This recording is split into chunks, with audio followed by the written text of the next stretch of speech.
नमस्कार साथियों, आप सभी का फिर से स्वागत है आपके प्यारे सीरीज वर्ल्ड हिस्ट्री डिस्कशन में।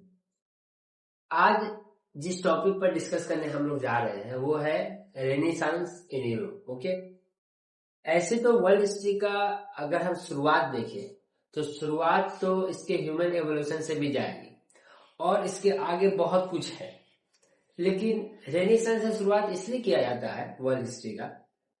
इसका एक सबसे इम्पोर्टेंट फैक्टर ये है कि थोड़ा सा इंटरेस्ट भी होना चाहिए।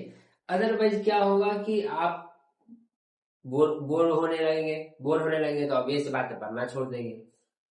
तो पहला तो थोड़ा इंटरेस्ट होना ही चाहिए। तो कहानी इंटरेस्टिंग, पुरानी कहानी थोड़ा सा हो सकता है बहुत लोगों के लिए बोरिंग हो, लेकिन रेनेसांस से जो कहानी है वो थोड़ा सा इंटरेस्टिंग कहानी है। ओके, इसलिए स्टार्ट करते हैं। दूसरा जो सबसे इंपॉर्टेंट फैक्टर होता है इसका, वो होता है कि इसके सिलेबस में 17वीं सेंचुरी से लेकर 19वीं सेंचुरी तक की चीजें आती है, क्योंकि वो बहुत इंपॉर्टेंट रोल प्ले किया पूरे वर्ल्ड को चेंज करने में। तो होता ये है कि इसके लिए एक सबसे महत्वपूर्ण इवेंट रहा रेनेसांस, और इसीलिए चीजें रेनेसांस से स्टार्ट होती है। तो सबसे पहला हम लोग का पास ये क्वेश्चन ही होगा कि भाई रेनेसांस है क्या, क्योंकि बहुत लोगों ने वर्ड सुना भी होगा और बहुत लोग कुछ ना कुछ जानते भी होंगे। बहुत ज्यादा प्रेशर लेने की जरूरत नहीं है। रेनेसांस एक सिंपल टॉपिक क्या है, सिंपल अगर हम समझे तो ये जब आप अपने नॉलेज को रेशनल तरीके से पढ़ने लगते हैं और नॉलेज को उसको रेशनल तरीके से बढ़ाने लगते हैं, ठीक है, तो उसे हम कहते हैं रेनेसांस। जैसे इस बुक के चैप्टर नंबर 24 में आपको मिलेगा, ठीक है, तो इस बुक के चैप्टर 24 में मिलेगा। यहाँ पर आपको एक पूरा चैप्टर ही है, मैंने आपको डिस्कस किया था कि ये बुक डीवी राव का बुक है। जिनके पास है बढ़िया है, जिनके पास नहीं है कोई बात नहीं, ठीक है। तो रेनेसांस अपने नॉलेज को बूस्ट करना, स्पिरिचुअल नॉलेज हो, डिस्कवरीज हो, या उसको रेशनल अप्रोच से सोचना जिसमें साइंटिफिक एस्पेक्ट हो जाए, उसे हम क्या बोलते हैं, रेनेसांस बोलते हैं, ठीक है। तो क्वेश्चन ये आया कि ऐसा क्यों होता है। तो हर एक जगह पर अवेकनिंग जो होता है, चाहे वो कल्चरल अवेकनिंग हो, चाहे वो स्पिरिचुअल अवेकनिंग हो, चाहे वो जियोग्राफिकल साइंटिफिकल अवेकनिंग हो, उसके पीछे रीजन होता है। Because we know clearly that कोई भी काम जो वर्ल्ड में हो रहा है उसके पीछे कोई ना कोई रीजन होता ही है, अदरवाइज वो होगा ही नहीं का। ओके, तो ये वर्ड जो होगी रेनेसांस इन यूरोप, पहला क्वेश्चन तो ये आएगा कि अच्छा ठीक है, रेनेसांस में हुआ क्या, क्योंकि अवेकनिंग तो हुआ, स्पिरिचुअल अवेकनिंग तो हुआ, कैसे। दूसरा क्वेश्चन ये आएगा कि क्यों। क्लियर है। तो आज हम लोग इस दो क्वेश्चन का जवाब खोजेंगे डिस्कशन के माध्यम से, ठीक है। तो पहला जो रेनेसांस में हुआ वो हुआ ग्रीसो रोमन कल्चर का अवेकनिंग। ग्रीसो रोमन कल्चर यानी ग्रीक और रोमन के कल्चर एक दूसरे से मिले, उन दोनों का रेशनल अप्रोच में बढ़ा, चीजें धीरे धीरे धीरे धीरे धीरे धीरे और बेहतरीन हुई। ओके, इसी को हम बोलते हैं एज ऑफ रेनेसांस। अब एक बात यहां पर थोड़ा सा बात समझेंगे। वर्ल्ड हिस्ट्री, चाहे कोई भी हिस्ट्री, 3 भाग में बांटी गई है। हम लोगों ने डिस्कस किया था एंशिएंट, मेडिएवल और मॉडर्न। तो जो एंशिएंट से मेडिएवल है उसमें बहुत ज्यादा चीजों का फर्क नहीं है, याद रखेंगे। एंशिएंट से जो मेडिएवल में आपको चीजों का फर्क मिलेगा, डायनेस्टी को चेंज होना, कल्चरल चेंज होना। लेकिन जब आप मेडिएवल से मॉडर्न देखेंगे तो वहां आपको कंप्लीट चेंज देखने को मिलेगा, चाहे वो पॉलिटिकल ऑर्डर पे हो, चाहे वो सोशल ऑर्डर पे हो, चाहे वो किसी भी ऑर्डर पे आपको कंप्लीट चेंज देखने को मिलेगा। तो यहाँ पर एक बात ये हुआ कि कुछ हिस्टोरियंस है, उनका मानना ये है कि मेडिएवल पीरियड जो हुआ है वो हुआ है डार्क एज, और डार्क एज से जब हम लोग लाइट में आए हैं और उसके लिए जो पूरा प्रोसेस किया गया है उसी को कहा गया है एज ऑफ रेनेसांस। लेकिन क्या आपको लगता है कि ये सही एस्पेक्ट है? क्योंकि ऑब्वियस ही बात है कि किसी भी सोसाइटी में, चाहे अब भी आप कोई उठा ले, तो वहां पर कुछ पॉजिटिव है, कुछ नेगेटिव है. Even in democracy also there are some positive aspects, negative aspect. तो अगर हम लोग ये बोलते हैं कि नहीं ये डार्क एज से लाइट में आया है, तो ये अच्छा आंसर नहीं है.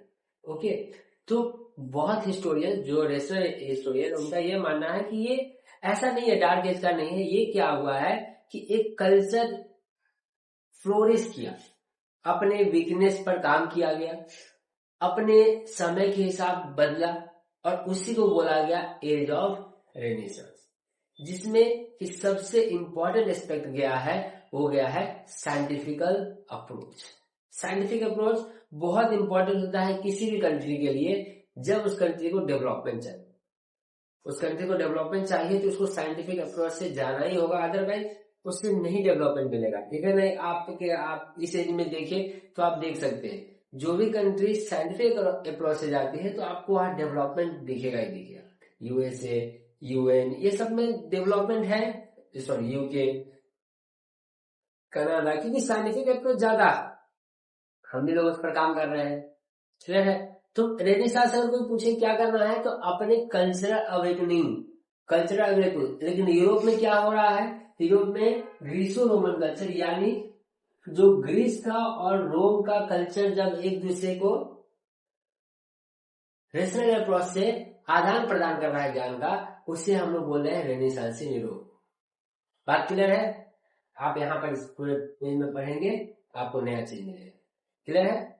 और कोई दिक्कत होने से जरूर कमेंट करें. अब हम लोग आज के अपने दूसरे टॉपिक और आज के डिस्कशन के लास्ट टॉपिक पर चलेंगे, वो है फैक्टर्स. कोई भी घटना इस वर्ल्ड में जो होती है उसका एक फैक्टर नहीं होता, उसके हजारों फैक्टर्स होते हैं. ओके, लेकिन कुछ मेजर फैक्टर्स हम लोग को देखने को मिलते हैं जो इम्पोर्टेंट रोल करता है. बहुत सारे फैक्टर होते हैं कि एक फैक्टर अगर बोले 10 फैक्टर बोले तो दैट इज कंप्लीटली रॉन्ग. लेकिन हम क्या करते हैं कि कुछ फैक्टर्स जो होते हैं, जो इम्पोर्टेंट फैक्टर, उनको लेकर आते हैं. तो रेनेसांस का होने का जो सबसे इम्पोर्टेंट फैक्टर्स है, 4-5 फैक्टर्स पर हम डिस्कस करेंगे. जिसमें कि पहला फैक्टर, सबसे इम्पोर्टेंट फैक्टर ये है कि सेंट्रल एशिया और वेस्ट एशिया में से होकर गुजरता है सिल्क रूट. ओके, और उस पर हर एक आदमी कब्जा करने को तैयार रहता है. और वेस्ट एशिया से यूरोप जाने के लिए एक रास्ता है, दैट इज कॉन्स्टेंटिनोपल, और कोई रास्ता ही नहीं है. तो उस पर हमेशा से रोमन एम्पायर का कब्जा रहा है. उस रास्ता पर मतलब मेडिएवल पीरियड में भी रहा. उस रास्ता पर 1453 में, डेट को नोट करेंगे, 1453 में उस रास्ते पर और या उस एरिया में ऑटोमन एम्पायर, जो टर्की या इस्लामिक एम्पायर बोल सकते हैं, उसने कब्जा किया, जिसका हीरो रहा मोहम्मद II. आप जाके सर्च भी कर लेंगे. ठीक है. तो जैसे ही उसने उस एरिया पर कब्जा किया, यानी अब ट्रेड रोमन एम्पायर से किसके हाथ में आ गया, ऑटोमन एम्पायर, इस्लामिक एम्पायर के हाथ में आ गया. तो ट्रेड तो बदलेगा. जिसके कारण हुआ क्या कि जो यूरोप थे, खासकर वेस्टर्न यूरोप के पार्ट जैसे स्पेन, पोर्तुगीज, फ्रांस, उनको ट्रेड करने में दिक्कत होने लगी. अब ट्रेड करने में दिक्कत होने का मतलब क्या कि जब भी यूरोप को 2 चीज चाहिए इस दुनिया में, यूरोप को 2 चीज कंपलसरी चाहिए. क्या क्या? सिल्क और स्पाइसेस. एंशिएंट टाइम में अदरवाइज वो जी नहीं पाएगा. तो उसके लिए उसको ट्रेड होना चाहिए. अब यहाँ ट्रेड में प्रॉब्लम होने लगी. इनका बहुत सारा डिमांड था जो फुलफिल नहीं कर पा रहे थे. अब डिमांड क्या था हम लोग चर्चा करेंगे, लेकिन उनका बहुत सारा डिमांड था जो फुलफिल नहीं कर पा रहे थे. तब क्या हुआ कि तब एक लोगों में भावना जगी कि नहीं, हमें अपने कल्चर को थोड़ा बूस्ट करना पड़ेगा, हमें और चीजें डिस्कवर करनी पड़ेगी, हमें अपने आप से इवोल्यूशन होना पड़ेगा. तो ये सबसे बड़ा फैक्टर माना जाता है किसका? रेनेसांस का. ठीक है. इसलिए मैंने बोला जब मुश्किल हालात से सामना होगा, आपने पोएम सुना होगा, तब 2 ही बातें हो सकेगी, या तो तू जड़ से उखड़ेगा या तो जड़ मजबूत बनेगी. आप जरूर जाकर पोएम देखें. ओके. उसके बाद दूसरा फैक्टर ये माना जाता है कि जब कॉन्स्टेंटिनोपल पर कब्जा होता है तो यहाँ के जो इटालियन स्टेट्स है वो वहां, यहाँ के जो स्टेट्स के लोग हैं वो कहाँ जाते हैं, इटली में जाते हैं। एक मिनट, लेट मी कंफर्म।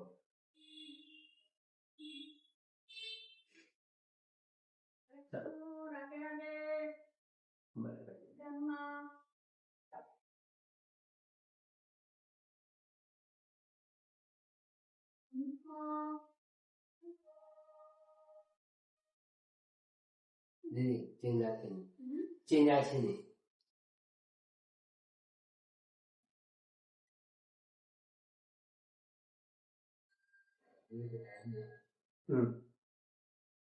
तो सॉरी, तो ग्रीक स्कॉलर्स जो होते हैं, जब कब्जा होता है रोमन एम्पायर पर, तो ग्रीक स्कॉलर्स कहाँ जाते हैं, फ्लीड करते हैं इटली में, जिससे कि दो स्कॉलर्स का आमना सामना होता है और दोनों का नॉलेज में बढ़ोतरी होता है।